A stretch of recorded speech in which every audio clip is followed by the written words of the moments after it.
My name's Robert Otten. I live in Speke. I was struggling with my wife and had mental health issues, and I was put in touch with Tom, and he recommended here, but I knew all about this. I used to come here once or twice, but with my wife being as she was, I couldn't get out as much.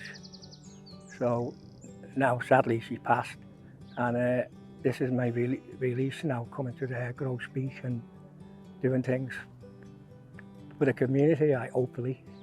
Where before I was stuck in the house, now I'm getting out, meeting people, making better friends, good friends, and as I say, come in and just chill out.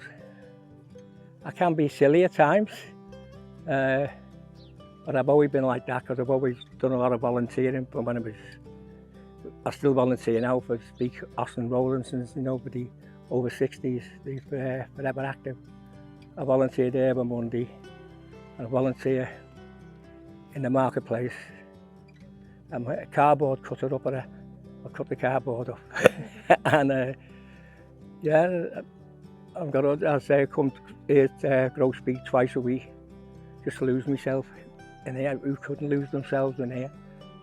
Community to me, it's everything really, because without community, you've got nothing. You'll be sitting in the house or you'll be moping around. If you're not sure, just come down, have a look, say, all right, it's not for everyone, but when you get into here and you see what's going on and it's tranquil, you can sit, have a cup of tea, or you can volunteer, get involved with the running of the place.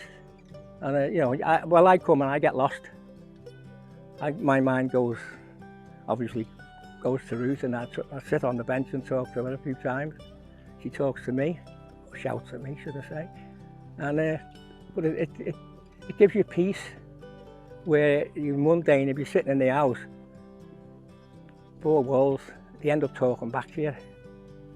So that's why I don't stay in now. If I can help it, I'm out doing, as I say, volunteering, doing things and enjoying it.